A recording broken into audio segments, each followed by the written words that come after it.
It's the Boris Dirk podcast. Welcome back, everybody. We are doing something a little new and different today since it's summertime, it's the off season, it's create your own content season. So we are going back and revisiting some of our old takes from last year going into the season, our preseason predictions, seeing where we were right, where we were wrong, and if it means anything for this upcoming season in terms of where we think things are going. I'm joined as always by my co-host Drew. Drew, how are you? I am shaking listening to the stuff we said about the Phoenix Suns going into last year, but at least we're in this together. We did pretty well in the East, and I am pumped to revisit some of our summer of 23 preseason takes. Yeah, you can't win them all. We were each spot on about several teams and each way off about a lot of the same teams, I would say. But yeah, let's start off with where we were wrong. And we can start with Phoenix, which going back and listening a year ago, it's kind of crazy to think of where Phoenix is now in terms of how the public perceives them. Both of us had Phoenix as a top two seed going into the year last year, which was a pretty mainstream take. Like people thought Phoenix was going to be one of the best teams in the West, and KD, Booker, Beal was going to carry them to elite regular season offense, and yeah, one of the best teams in the league. And now if you look at them, it's like okay, they've got KD and Booker, but Beal is a shell of himself. They have no depth. They have no defense at the rim. And where exactly is this team going? They're completely stripped of all their assets. So I see why I was high on them last year. I think I might be a little higher than consensus on them this year. I certainly expect them to be a better team than they were last year, but right off the bat, I had them as the one seed and thought they could be the best regular season offense in the league, and I think you had them as the two seed. So definitely wrong there. I don't think anyone felt great about the Beal trade for Phoenix, but a lot of people agreed with us, like you said, that they would take a step up as a regular season team simply because they only gave up Chris Paul and Landry Shamet as players. Like it was really the load of picks that made that a scary trade for the Suns, medium slash long term. They only got like 50 plus games from Bradley Beal. I think he played 53. Probably wasn't the high volume scorer they were hoping he could be as the third option. I think there were a lot of moments where Grayson Allen was actually a much more impactful offensive weapon for them this past year. And there was like an offensive connectivity struggle all season for Phoenix. And maybe they've fixed that with the acquisitions of Tyus Jones and Monte Morris. Like they have a couple sort of like point guard lights now in the mix just to help stir the drink, which I didn't think they really needed those pieces going into last year. I didn't think they were going to win the title, but I had them going all the way to the conference finals and losing to Denver as the two seed because I actually really believed in point guard Devin Booker. I was wrong. And also, especially in light of like the role Devin Booker just played for Team USA, I think maybe actually it really enhances his game to get the ball out of his hands a little bit more. He is a really good off ball mover, obviously has like a pretty decent defensive ceiling, just put in an insane defensive shift for Team USA in Paris. So maybe I'll find a way back to being bullish on Phoenix with the interesting ancillary pieces they've added this summer. But yeah, I was definitely way off about where their offense would be a year ago. And they have guys who can defend, but I just think they were asking a lot of a really top heavy roster. And it ended up biting them in the ass, obviously in round one versus Minnesota. Yeah, and I had concerns about their rim protection and Yusuf Nurkic being kind of the only real big on their roster. And I probably should have paid those concerns more mind because that really I think is a large part of what unraveled them against Minnesota. And they just didn't have the rim protection, the perimeter resistance necessary to keep guys like Anthony Edwards out of the paint. And yeah, on the KD point, and we can talk about some other teams here too, but I think I overall kind of overestimated the regular season impact that Steph, LeBron, and KD could still have at this point in their careers and the degree to which they could elevate really flawed supporting casts. And it's funny coming off the Olympics where we just saw the three of them once again look like three of the five or six best players in the world. But it's a good reminder that over the course of an 82 game season, that's not always the case. And you really, in today's NBA, with the depth of talent around the league, do need that supporting cast to be a top four team, particularly in a conference as competitive as the West. So going into this year, it's not a mistake that I'm going to make again as far as ranking Phoenix, Golden State, and the Lakers all that high with the supporting cast that they have right now. And we can talk about the Lakers and Warriors too, because I thought both those teams would be top four seeds last year, which is kind of feels crazy in retrospect. But at the time, the Lakers were coming off an offseason where they signed Gabe Vincent, who was just coming off a playoff heater with the Miami Heat. Jared Vanderbilt, we thought would be coming back healthy. And those were two guys that I really singled out as elevating their regular season defense and really pushing them higher in the playoff standings. And they barely played at all over the course of the entire season. Vincent and Vanderbilt, we'll see if they have more of an impact this year, but I really thought those two guys would be key contributors for the Lakers last year, and we basically didn't see them at all. Yeah, sort of like Phoenix with the Durant and Beal trades. The Lakers have been chipping away at their depth for a couple of years now, and it caught up to them. And it started a couple of years ago with the Westbrook trade.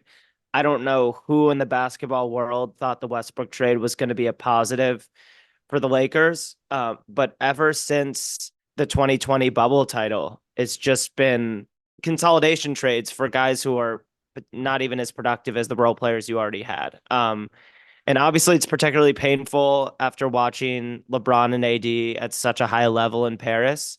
I can't believe they got 36 minutes a game from LeBron. He played 71 games, sorry. AD played Yeah. 76, and they still end up, what was it, the 7 seed? Yep. And in really unfortunate circumstances, pull the Nuggets in round 1. Like I still actually think the Lakers were like a top 4 team in the West. And if they got a more favorable first round matchup, could have made a decent run.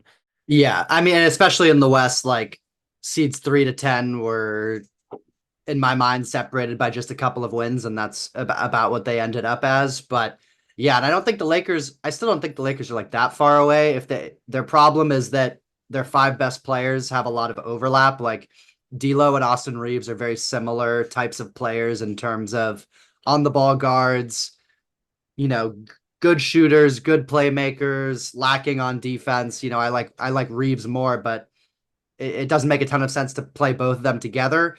And then the same thing happens with Rui and LeBron, where Rui is a much, much, much, much, much worse version of that like big forward archetype.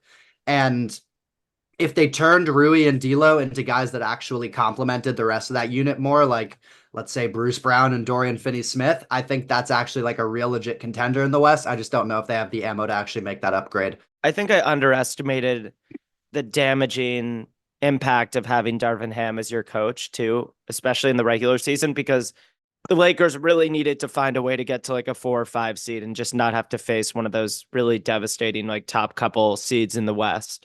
They play OKC really well, and if somehow they'd pulled OKC in round 1, it might have been a much more interesting series. I still think I would have picked the Thunder in that matchup, Mm-hmm. but certain weird things from this year, like Austin Reeves not starting 25 games. Like he played all 82 and only started 57, and he's so clearly the 3rd best player on the team. Yeah. And when we talk about teams we missed on in the West, we have to talk about the 2 teams that were in the conference finals, Minnesota and Dallas. Both really overachieved compared to my predictions and yours as well. I think we both had them in like the play-in range, basically. I mean, looking back at it based on preseason expectations, it's one of the more unlikely conference finals matchup that we've had in recent years. I mean, Dallas was coming off a really disappointing year where they missed the play-in entirely, sort of tanked to get out of the play-in and get a lottery pick. And then Minnesota was coming off a really disappointing year following the Rudy Gobert trade. But both of them, I mean, Minnesota in particular, we can start with them because hand up, I had them as the 11 seed outside of the play-in, and they go and win the 1 seed and have the best defense in the league, which I just did not see coming. I think a lot of that comes from ascribing too much like negative energy to Cat, who I think really outperformed my expectations last year and was a part of a really high functioning defense. And then the other part of it was Rudy just being acclimated. And it's a good reminder that like big trades, big shakeups have like can take a lot of time to gel, which is something maybe we should remember when we talk about Milwaukee. But Rudy needed time to, and the team needed time to acclimate to him as far as getting their regular season defense on track, which just became hellacious once they got their scheme all together and their chemistry going. And then I also didn't account for just how much of a leap Anthony Edwards would take as well to being like firmly a top 10 player in the NBA and driving a lot of winning for them as well. So, yeah, we can start with Minnesota because I was way off on them. But what were your takeaways from listening back on that? I was just nitpicking offensively. I thought Ant is a superstar and well on his way to being one of the best players in the league, but like isn't an elite decision maker yet. And maybe they won't have enough shooting. Guys like Jaden McDaniels are not exactly like rock solid spot up guys, and and maybe small teams will be able to run them off the floor. And what I underestimated is just they have a lot of really long and strong and gritty athletes, and they ended up having probably the best defense in the league between them and the Celtics, depending on which metrics you favor most. Elite of the elite defenses just produce really, really good regular season teams. And I was even more surprised by how they elevated in the playoffs. But at the end of the day, that's what I got wrong. Like, Ants' limitations don't really rear their head in a major way until the playoffs offensively, and their defense was just completely elite. And Yeah, and and they also got contributions from a couple of role players I wouldn't have expected to be so valuable. Like I liked Nas Reed. I didn't think he was going to be this good. I liked Nickeil Alexander-Walker. I didn't think that he was suddenly going to be one of the best bench players in the league. And like a real two-way piece for them. So yeah, I got things wrong all up and down the Minnesota roster. yes. One area where you were right on the Minnesota one where you got a W was you said that you hope Naz Reid gets a chance to produce and show what he can do, which he did. And he's still on my all NBA needs a bigger role team. But he'll be a six man for one more year at least. So now let's talk about Dallas too, just real quick. Yeah. I think, and a lot of this has changed because of the midseason trades that they made, where they figured out some of their rotation issues. Because before those trades, they were more in that play-in range, which is where we both expected them to be. I had them eighth. I think you had them ninth. And once they figured out Grant Williams was not their starting four, and they got a real starting five and Daniel Gafford because Lively wasn't quite ready for it as a rookie. Their team really took off. So I think what it teaches us is that Luka's now at the point, which we should have already known, where if you just have a competent supporting cast around him, you're a playoff contender. And he's reached that point that, late 2000s LeBron was at, Kobe was at for some of his career, where just put a reasonable cast around him of guys who can defend a little bit, make open threes, and he'll do the rest. He'll get you a top five offense, and that's really all you need to at least be a playoff team. And then they've really, I think, constructed the team well in terms of going in on, or at least last year, going in on defense. This year, they're going in more on offense with Klay Thompson and some of the other additions they've made, where I expect that they're going to be one of the best two or three offenses in the league, and their defense is more of a question. But yeah, I think we learned we shouldn't underestimate Luka Doncic, even after that really disappointing year the year before. And the Kyrie Luka pairing worked out, I think, as good or better than anyone could have anticipated. I didn't expect Kyrie to be this awesome. First off, I none of us expected Derek Lively to be such a massive contributor as a rookie. But also we didn't see the trade deadline coming. We could never have known that they were going to trade for PJ Washington and Daniel Gafford at the deadline, which is kind of my saving grace here because I was really high on their trade deadline. And I really believed at the time that Washington and Gafford raised their playoff ceiling in a legitimate enough way that it was worth giving up the future draft capital. Just having Gafford and Lively together, they ended up having a solid 48 minutes of really, really good rim protection and rim running on offense and like transition pop that they didn't have before. In past years, it's been like a mix of Dwight Powell and Maxi Kleber at the five and just kind of scraping together a non-ideal big man for Luka. And like Luka of all players can really elevate even a league average rim runner, lob catcher, because he's maybe the best lob thrower in the world. Yeah. And I mean, overall, like, did pretty well in the West. I got 7 of the 8 playoff teams right. I mean, my order was way off, and the one team that I left out ended up going to the conference finals. But I got 7 at least, and I got 7 in the East as well. So that amounted to 14 out of 16, which we'll take. Was there anywhere in the West that you really wanted to highlight where you were wrong, or should we move to the East? I think that's all. I had Golden State as a 5 seed, losing in the first round to OKC. But also like everything is so tight in that like 5 to 9 range in the West that I'm not sweating it. Yeah. All right. The East, we were much better on. We both had Boston as the 1 seed. The real area where we were wrong is, and who knows, because they didn't really get a chance to prove themselves in the playoffs, but we both had Milwaukee going to the finals and winning the finals. Or no, you had Denver. I had Milwaukee winning the finals. And they have to go down as one of the more disappointing teams in the league from last year. Some of the concerns I had about them were right in terms of like being scared about their fifth starter, that fifth guy in terms of Malik Beasley. Later in the year, it ended up being Patrick Beverly, but that was very confident in their top four, but they didn't have like a fifth guy that I really trusted.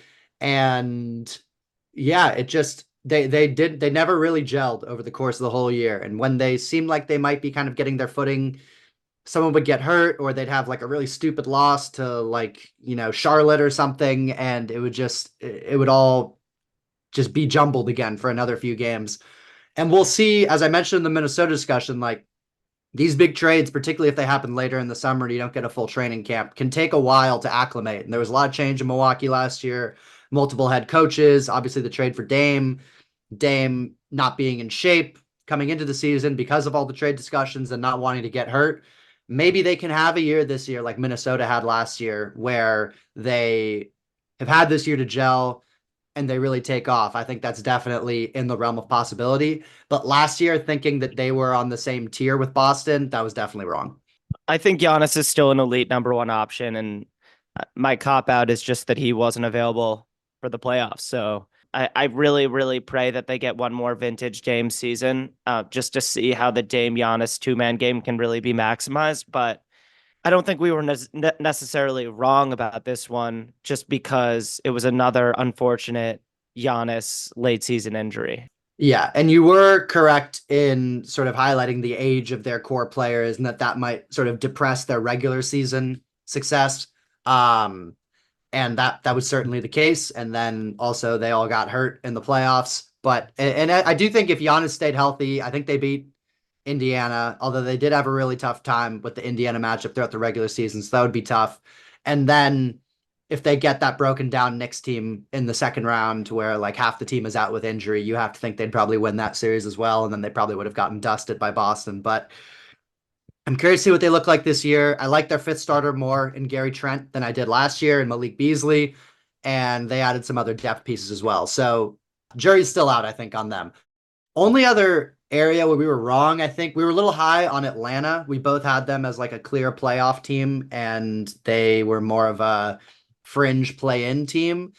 I don't know if there's much to take from that, except for the Trae Young DeJounte pairing just did not Yeah. work at all. I didn't expect Trae and DeJounte to hate each other so soon. Yeah. I think the only other place I was really wrong in the East is I underestimated the Pacers. Yeah. And I think you did too. Less, but yeah. Siakam, so the Pacers were 23 and 18, I think it was with Siakam. Let me confirm that. Yeah, 23 and 18. So they played exactly half an NBA season with Siakam. That wasn't really far above their win pace at all. But it definitely felt like Siakam raised their ceiling as a playoff team. I'm not incredibly impressed by the Pacers. They have some really interesting young pieces. I do like Halliburton is great. Nemhard has emerged, and I still think like Matherin is kind of the secret weapon they have as like a potential another step to take because you and I both really liked Matherin as a prospect out of Arizona. Yeah. He's shown enough in his first couple of years in the league that like I don't think this guy's a bust, and I think he has a lot of improving still to do. So maybe I'm gonna be more bullish on the Pacers moving forward, but I guess I thought from a talent perspective they just weren't gonna really be able to hang with like the top 4 or 5 in the East. But I guess I underestimated just how solidly deep they are. And even before the Siakam trade, they just have a lot of really decent pros who can win you regular season games. And when you have that many good players, like they go like 9 deep, legitimately real 9-man rotation. Yeah. That you just have fresh legs 24/7 in the regular season. You can play in the like the fast frenetic transition game they love to play, which really amplifies Halliburton's incredible creative passing. And once you're in the tournament as a 6 seed and you pull a Milwaukee team that Giannis isn't playing for, suddenly you're going to make us look like idiots. But my Yeah. point is, I don't think we were super far off on Indiana. No, I actually got Indiana pretty right. I just didn't go quite far enough. Like I said, I thought they could be a top 10 offense in the league, and they were number one, I believe, or number two. And I thought they could be an elite transition team. That was definitely true. And they just really leaned into that and basically played at transition all the time, which is a big part of why Milwaukee had trouble with them as an older team. And the other team that I underestimated was Orlando, who I had at 10, and they ended up being a 5 seed. I saw the vision with them in terms of I thought they could be a top 10 defense. I did not see a top three defense, which is what they ended up being. So them sort of making that jump earlier than expected, I think is really bodes well for their future in terms of like the pace that they're on, where they're ahead of Yeah. schedule. With last year, I thought, okay, they were like a frisky mid 30s win team. Now they'll be a play-in team, but instead they jumped all the way to the 4-5 matchup in the East. This year, I think they'll be right in that same range. They've got a chance to sneak into that top four, depending on how things go with Cleveland and if there's any injuries and things like that. But they're going to have one of the best 2 to 3 defenses in the league again because they added KCP to an already really good defense. And their offense should be better, adding that spacing element of KCP as well, plus the natural progression of Franz and Paolo and Suggs and all their other young guys. So that was another one where I sort of had the idea in my head of like they could be an elite defense, but are they good enough offensively to make up or to like not weigh that down? But yeah, overall in the East, we did pretty well. Yeah, I had the Magic as a playoff team. I think I obviously wasn't quite high enough on them. I had them getting in as the 8 seed. Um, but I just believed in their top end talent to lift them above a couple of those more experienced teams in the middle of the pack in the East. Yeah. So transitioning to where we were right, I'm going to toot your horn here. Your segment on Philadelphia was flawless. Talking about the Harden trade and how basically how high you were on Tyrese Maxey, that he was ready to take over now. He's already better than Harden, all that stuff, which at the time was a somewhat controversial take to say that Maxey was already better than Harden. Now, I think if you asked, any NBA fan outside of Houston or Los Angeles, they would agree with that in an instant. Yeah, and Maxey's breakout season was just really fun to watch. His playoffs were amazing against the Knicks, especially that game 5 where he pulled victory from the jaws of defeat. And he really holds the key, I think, to their ceiling going forward. So you were absolutely right to highlight him as the key for them and why they wouldn't really have much of a drop off at all with trading Harden. It is so interesting how the playoffs work. Philly loses in round one, and yet still I feel like Maxey took a massive step. Like and like Matt and also got like a massive like playoff blue check mark for Yeah. anyone who watched the Knicks Sixers series.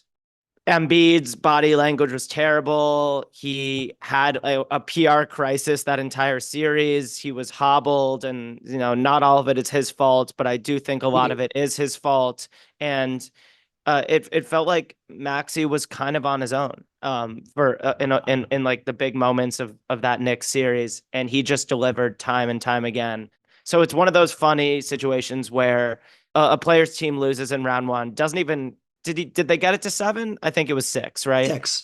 Six, yeah. And somehow still I come away from that series just so much higher on Maxey as a player, even though I already believed in him and thought he was on his way to being this type of guy. But yeah, good for Philly that they got off Harden. And Daryl Morey just had a truly all-time great summer for a GM. Just they scooped up every possible guy you could hope for as a Philadelphia fan.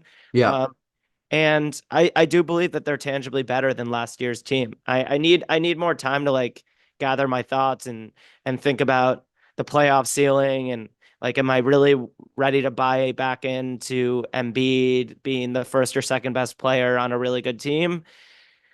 I don't know. I don't know. I'm really lower on Embiid than I've ever been before. But maybe Maxi is just their best player now. I believe he is. I said that after his crazy logo runner versus New York Mm. in that round one. I said on the pod that I think it's Maxi's team now. And guess what? They attacked me for it. But no, I think Philly is on an upward trajectory, with or without Joel Embiid, and it's all because Maxi is already a truly elite guard who has shown that it translates to playoff winning. Yeah. Still can't believe you made me record right after that game. That was one of the hardest podcasts I've ever had to record. Yeah, shout out Gershon Yabusele, who just got picked up by Philly. I think he's got a real chance to start for them with the actual, like, they don't really have a true power forward on the roster, but he's on a minimum, so I wouldn't expect it. But yeah, the only other statement from the East that I wanted to highlight for myself, in terms of where I may be right, we'll see. As I said, whatever contender gets their hands on Alex Caruso could be a real needle mover. Yeah, I heard that. Um, and no, didn't happen last year because the Bulls waited probably too long to blow their team up. But the Thunder got him, and we're gonna see if he's a real needle mover for them, him and Hartenstein.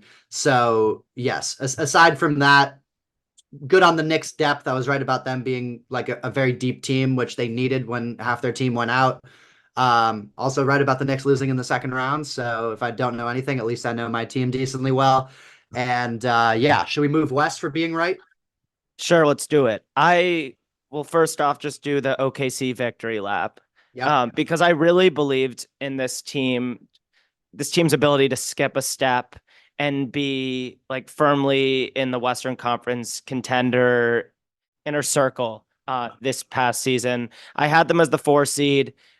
You told me it was spicy, and I think it was just relative to consensus. But it was the kind of thing where you just start evaluating teams preseason, and I'm looking at OKC's roster, thinking they just have like a ton of talent, but not just that, they have like such valuable role players who can do multiple things for you at the margins, like Isaiah Joe, Aaron Wiggins. I thought Micic was going to be like like in their top seven. He ended up like barely scratching the rotation for most of the year, and I wasn't even accounting for Chet having one of the best asterisk rookie seasons of all time. Yeah. Uh, J-Dub took a huge leap. I was right about that.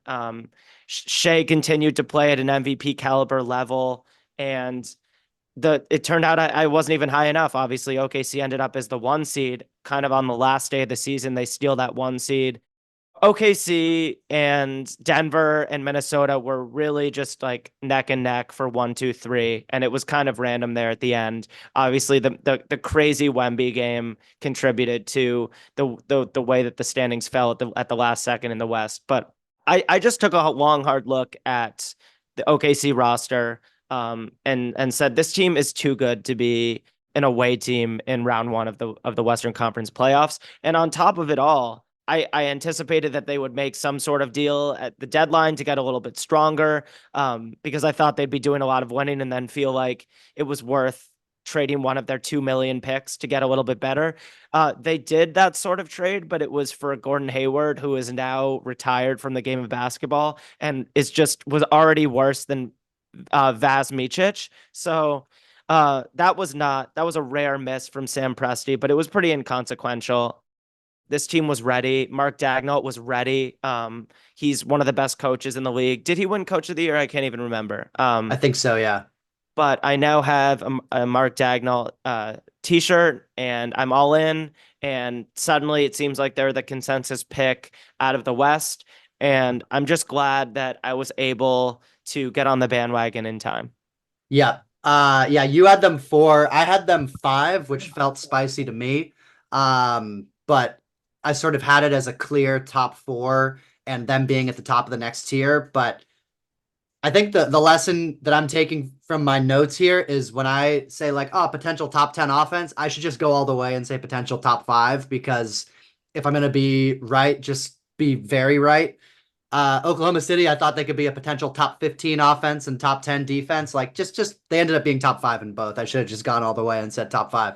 But the team that I want to take my victory lap on was the Grizzlies because listening back to my analysis of what the Grizzlies would do, uh sounds clairvoyant to be honest.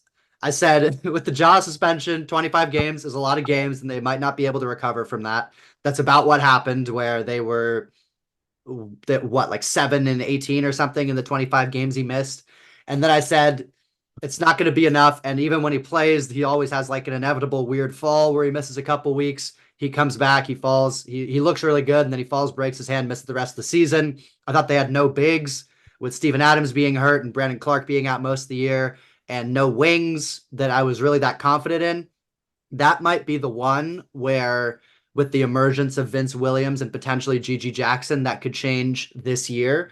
And then I said the jury was still out on the Marcus Smart trade and if it was really a good move for them because as much as Dylan Brooks was vilified, he was like a real wing for them. And they went from that to Smart, who, when they're playing Smart, Bane, and Jaw together, and we'll get a chance to see more of that this year, I worry that it's not big enough and that it's just like that they can't get away with playing those 3 guards all together. So I'm going to be much higher on them this year because they somewhat solved the big issue with drafting Zach Edey, and they had more wings pop last year, so they can fill some of that void.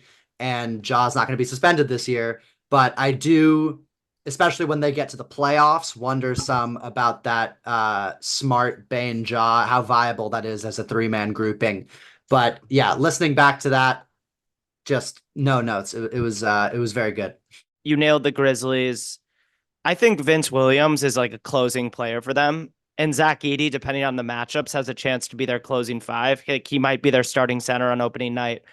Luke Kennard got to play a bigger role with all the injuries, and he's a defensive problem for the Grizzlies. But offensively, has just been one of the best shooters in the NBA now for years. And I think people actually underestimate Luke Kennard's 3-point percentage at volume. He's been in the 40s his whole career. And also can like put the ball on the deck and occasionally like facilitate for other people, even if he's not a bona fide slasher. So yeah, a lot of good vibes right now in Memphis. And it just feels like they added like 4 significant players back to the team going into next year. Yeah. They still have a great coach, and Ja still at his best can be a top 5 player in the world, like on his night. Really good situation in Memphis if they can just stay healthy and on the floor. Like their best guys are good enough to, I think, beat anyone in a playoff series. I'll just say that. I can see it. I worry that their half court offense still they haven't quite solved that problem. Where with Adams, their offense was largely driven through like offensive rebounds and then just being terrors in transition. I still worry about them in a playoff context as far as in the half court when the floor is clogged, can Ja effectively create at volume in those situations, or can Bane take some of that scoring workload off? And do they have enough like aggregate shooting and defense because a lot of their shooters aren't great defenders like Luke Kennard to really make that work. But in the regular season, I'm super high on them. I mean, Taylor Jenkins, one of the best coaches in the league, and he's shown when he has a healthy roster, like they were a top 2 seed or 3 seed each of the past 2 years before this past one. So I'm expecting them to get back to that home court advantage type of status. And then come the playoffs, we'll see. One other team that we were both right on last year was expecting the Sacramento regression. I think we both identified them as the team that really had overachieved the year before, both from like a health standpoint and how healthy they were throughout the year, and then just as a team where it just felt like it wasn't quite holding up under intense scrutiny. And there's always a team that overachieves in the playoffs, and their fans expect them to take another jump the next year, and then they fall back, and it feels like a disappointment. This year, that happened, and then now they've gone sort of not all in, but they've pushed a decent number of chips in on this DeMar DeRozan trade, which I don't totally understand for them. I think they'll be better this year, but I do think we were right to see Sacramento as something of a paper tiger after what they'd done the year before. And I think they're a decent team. I think that's a testament to the West and just like how hard it is to be safe from the play-in conversation in the West. Like De'Aaron Fox is great, Sabonis is great. They just happen to be playing in a ridiculously competitive neck and neck conference. And this past year, they found themselves on the wrong side of things. They're definitely talented enough that like they could bounce back and, fight for a 6 seed. Like I wouldn't expect it, but like DeRozan still gives you a lot. Keegan Murray took a massive step as a defender and has developed into an elite 3-point shooter. I love Keon Ellis. I really like a lot of their pieces, but it's hard to be really optimistic about the Kings from a playoff perspective, just because I don't think they have a really great one or number two for that matter. Fox or Sabonis, for me, profiles as like an okay number two if your number one is like one of the best players in the league. And so for the playoffs, I don't have any real dreams for them, but I also wouldn't be surprised if DeRozan's passing and mid-range game kind of adds another layer to their sometimes monotonous offense. And suddenly they're just like a really fun, like somewhere from 6 to 8 seed in the West. It could happen. Absolutely. Yeah. All right. That was everything I wanted to touch on in the West as far as where we were right or wrong. Overall, Drew got 13 of the 16 playoff teams right. I got 14 of the 16 playoff teams right, but I think he was probably more accurate when it came to actually predicting how the playoffs themselves would go. So overall, I think we did a pretty good job. It's good to keep in mind when we do our season preview pod in not too long that we're going to sound really confident about everything we're saying. And we're going to be wildly wrong about a few things. But there's some diamonds in the rough there. Do you have anything? Has this like changed your perspective at all going into the season, or anything you really learned that you want to try to keep in mind? Well, one, it's just a stark reminder of how much things change. Uh-huh. Trades, injuries. I mean, so I had a couple picks that were just blown up by injuries. Like I had Cleveland as the 2 seed because I really just believed in them as a regular season team, and they just like couldn't get games from any of their best players. Like they got like 50 Mobley games. They were in the 50s with Mitchell and Garland, and by the end of their playoff run, it felt like Mobley was playing alone. Like that team was blown up by injuries. We were both low on the Pacers, and then Siakam joins the team, and he was the best player for the Pacers in the playoffs. So predicting months ahead is a bit ridiculous on its own, but it is just really fun to come back and see kind of what we were thinking about certain things, see what we hit on. One of the things I'm proudest of is that I said I think Case and Wallace could like guard somebody in the playoffs and maybe have a moment for them Yeah. as a rookie. And I think he surprised a lot of people by doing that. And the last thing I'll say is I think it was just a reminder to separate playoff and regular season thinking. There are a lot of teams that are built to win, upper 40s, maybe 50 games in the regular season, but just don't have the same playoff gas. And that's okay. And I think of Orlando. Like I had Orlando as an 8 seed and I thought I really liked them.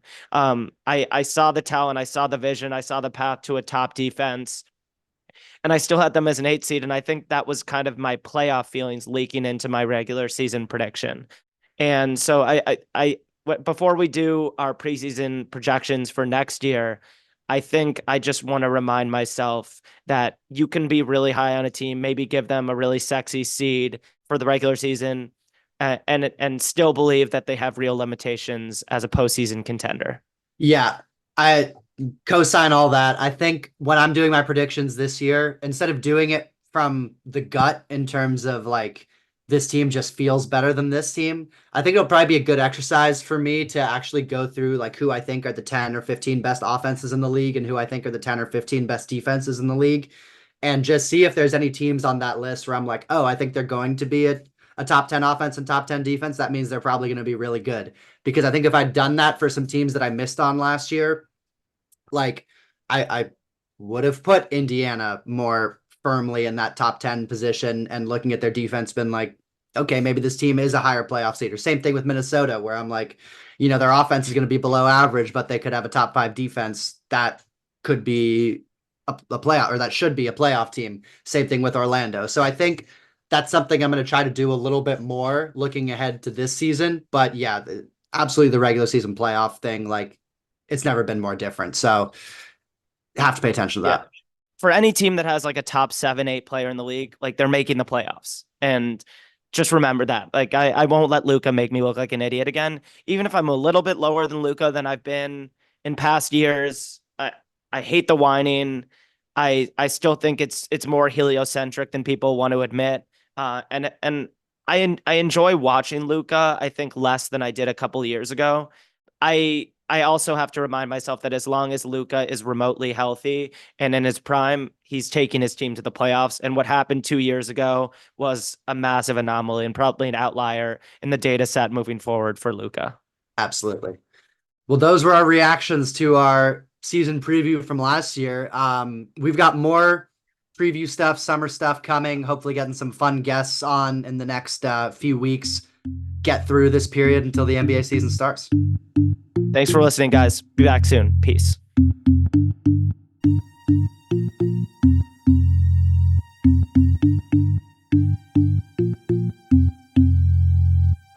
Boris Dirk.